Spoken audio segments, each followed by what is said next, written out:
No hay democracia que explique o justifique estas acciones, ninguna causa política, ninguna razón de Estado que pueda amparar la suspensión de derechos fundamentales al margen de la ley. Esto ha dicho usted hoy aquí, señor Sánchez, hace solo unos minutos. Es decir, justo lo que usted ha hecho durante esta legislatura con 48 millones de españoles al margen de la ley y de la Constitución, encerrándoles en sus casas. A usted, señor Sánchez, no le cree nadie.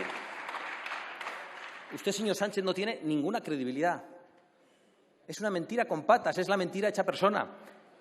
A usted no le creen ni sus socios de investidura, ni sus socios de gobierno, ni sus electores a los que mintió en cuanto acabaron las elecciones. Por supuesto, no le creemos nosotros.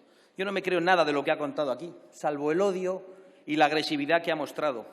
Y no me lo creo porque usted no tiene escrúpulos para mentir, para hacer trampas, para vulnerar la Constitución, atropellando los derechos y las libertades de los españoles, también de sus propios votantes. Yo diría que usted es capaz incluso de espiar a los miembros de su propio Gobierno, si no lo ha hecho ya. Usted es capaz de inventarse un espionaje telefónico o de haberlo sufrido, es capaz de cambiar la posición de España en el Sáhara para aguantar media hora más en el poder. ¿Pero qué podíamos esperar del Gobierno del esperpento? Nosotros, al contrario que la bancada del Partido Popular, no estamos sorprendidos. De ustedes solo podemos esperar la voladura del Estado. Ustedes han pactado con los enemigos del Estado y de la nación. E incluso los han indultado a pesar de haber cometido los peores delitos que puede cometer un político. La peor corrupción política se ha cometido en Cataluña con el acto secesionista. Han hecho saltar por los aires los contrapoderes democráticos. Han desprestigiado a las instituciones. Han cambiado de rumbo de manera incomprensible en política exterior e incluso han insultado a los servidores públicos de la Guardia Civil y del Cuerpo Nacional de Policía. Usted no cree ni en el Estado ni en la nación, porque usted solo cree en usted mismo. De hecho, hace un rato ha dicho aquí, tengo que reconocer mi valentía. Usted no tiene abuela, señor Sánchez. Y por eso, porque usted se quiere tanto a sí mismo, no le importa revelar las debilidades del Estado y dejarnos en ridículo. ¿Para qué sirve el Centro Nacional de Inteligencia? Los mecanismos del Estado sirven para protegernos de terroristas, de golpistas y de criminales que atacan nuestra soberanía.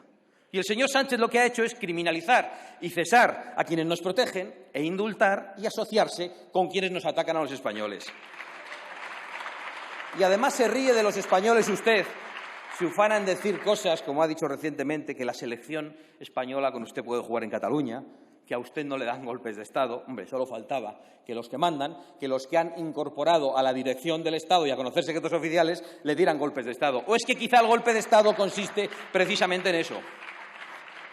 ¿Pero qué podíamos esperar con el largo historial de mentiras del Partido Socialista? Usted, señor Sánchez, carece de credibilidad y se ha comportado durante esta legislatura como un caprichoso. Todo con tal de seguir en el poder y salirse con la suya. Pero España no va a ser su juguete roto, señor Sánchez. Y vamos a seguir exponiendo el tiempo que usted aguante en ese sillón su extenso currículum de mentiras, porque en eso el sanchismo sí que tiene a los mejores. Si las normas y el sentido común les impiden llevar a cabo sus caprichos, no hay problema en sacar el rodillo y pasar por encima de la Constitución y de los derechos de los españoles. 2 estados de alarma que eran estados de excepción encubierto, en un atropello, usted ha hablado de atropello a los derechos aquí, en un atropello a los derechos ciudadanos, un cierre del Congreso igualmente inconstitucional, el cese del coronel Pérez de los Cobos, cuando actuaba como policía judicial por negarse a revelar información al señor Marlaska, que no podía revelar, la persecución de ideas contrarias al Gobierno en redes sociales, como confesó en rueda de prensa vergonzosa un pobre general de la Guardia Civil, aprovechar el estado de alarma para meter a un peligro público como el señor Iglesias en el CNI, falsear datos oficiales sobre fallecidos durante la pandemia. Hablaba de transparencia, un comité de expertos que no llegó a existir, indultos a quienes su partido prometió que jamás indultaría. Ministros acusando a Vox del envío de sobres y balas como una amenaza durante la campaña de Madrid. Ministros acusando a Vox de agresiones homófobas que resultaron ser un bulo. Y, por supuesto, los escoltas del vicepresidente del Gobierno participando activamente en la agresión contra el mitin de Vox en Vallecas. Y, por supuesto, lo que le venimos recordando desde el primer día, el pacto con los comunistas de Podemos, con los separatistas golpistas y con los herederos del terrorismo, cuando había prometido a sus propios electores socialistas, por activa y por pasiva, que nunca lo haría. Este es el Gobierno de la mentira. Es legal mentir, señor Sánchez. Es legal pactar con quien tiene representación pública, pero no es legítimo mentir a los españoles. Y aún nos quedamos cortos.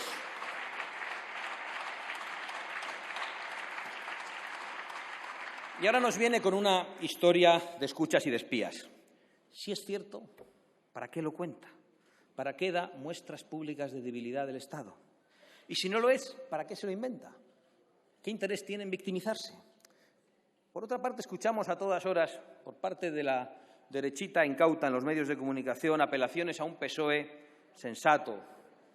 Y piensan en la señora Robles, a la que algunos han vendido como la encarnación de un PSOE noble y leal. Leal a la voluntad del autócrata. Y pido que conste en acta si el autócrata lo permite. ¿Qué debe hacer, se preguntaba la señora Robles, qué debe hacer un Estado, un Gobierno, cuando alguien vulnera la Constitución, declara la independencia, corta las vías públicas y realiza desórdenes públicos? Es decir, cuando alguien te da un golpe de Estado. Pues no pactar con los golpistas, no indultar a los golpistas, no meter a los golpistas a conocer secretos oficiales y no entregar la cabeza de la inteligencia española al separatismo golpista. Eso es lo que habría que hacer. Pero este escándalo no es nuevo, ni será el único. Pero le voy a decir algo, señor Sánchez, y hoy ha venido a embarrar el terreno, por mucho que usted quiera hacerlo, por mucho que usted quiera embarrar el terreno, por mucho que quiera correr un tupido velo sobre sus vergüenzas, echando a una funcionaria leal y competente. Lo cierto es que ustedes siguen utilizando todos los instrumentos del Estado que pertenecen a los españoles para su beneficio personal y político, como ha demostrado los escándalos en torno a la inclusión de los separatistas en el Centro Nacional de Inteligencia y el escándalo en torno a Marruecos. Y la clave de bóveda de ambos escándalos es que minan nuestra soberanía hacia adentro, haciéndonos débiles, enfrentándonos, metiendo por la puerta de atrás a los enemigos de España en la Comisión de Secretos Oficiales, contrayendo deudas con esos mismos separatistas, y mina nuestra soberanía hacia afuera, comprometiendo nuestra imagen exterior, desguazando nuestra economía, haciéndonos dependientes energéticamente y provocando estragos en la economía de empresas y de familias. Hay que echar a este Gobierno. No entendemos, y comparto esta reflexión con la señoría del Partido Popular, qué hace el señor Feijóo todavía ofreciendo pactos después de lo que se ha escuchado aquí. Mientras algunos piensan todavía que se puede dar un balón de oxígeno con negociaciones sobre el Consejo General del Poder Judicial a este Gobierno. Ningún colaboracionismo con este Gobierno es aceptable. Los españoles no quieren componendas con los culpables del deterioro de nuestras instituciones, de nuestra convivencia y de nuestra unidad. Lo que quieren es alternativas. Por eso hoy tenemos que recordar que algunas de esas tropelías cometidas por el Gobierno han contado con el auxilio de toda la Cámara, incluyendo al Partido Popular, como los 2 estados de alarma inconstitucionales. Y entonces fue Vox el único que se atrevió a decir que el autócrata estaba desnudo y que esas medidas iban a provocar muerte, miseria, soledad y problemas de salud mental, como así ha sido, y además eran medidas ilegales e inconstitucionales. Y aquello ha marcado el inicio de una etapa política en la que nos hemos quedado, desgraciadamente, más solos de lo que nos gustaría, denunciando los contubernios para acabar con la neutralidad de las instituciones, con el reparto en el Tribunal de Cuentas, en el Tribunal Constitucional, en la Agencia de Protección de Datos, que se ha llevado a cabo de manera ilegal, según ha reconocido el propio Gobierno, y ahora parece que en el Consejo General del Poder Judicial. Señorías del Partido Popular, una situación como esta exige una posición fuerte y les tendemos la mano para ello. Queremos menos lecciones de falsa responsabilidad de Estado y más responsabilidad con la inmensa mayoría de los españoles que lo que quieren es echar a Sánchez, que lo que quieren es distancia infinita con el señor Sánchez, que lo que quieren es que no le demos ni agua a este Gobierno. Nosotros estamos con la responsabilidad con la nación y con los españoles. Y, señor Sánchez, volveremos a escucharle con atención en su réplica, a ver qué es lo que hoy le han preparado su cohorte de asesores. Supongo que utilizará, como siempre, los comodines de Franco y de Putin, aunque ya resultan poco eficaces. Ayer intentaron culpar a Vox de manera miserable, desde su Gobierno, desde su vicepresidencia, nada más y nada menos que de la matanza de Texas. Cualquier día nos acusarán de la muerte de Manolete. Señor Sánchez, lo único que usted demuestra y que demuestra su Gobierno es su impotencia ante un movimiento social que le va a echar a usted del poder.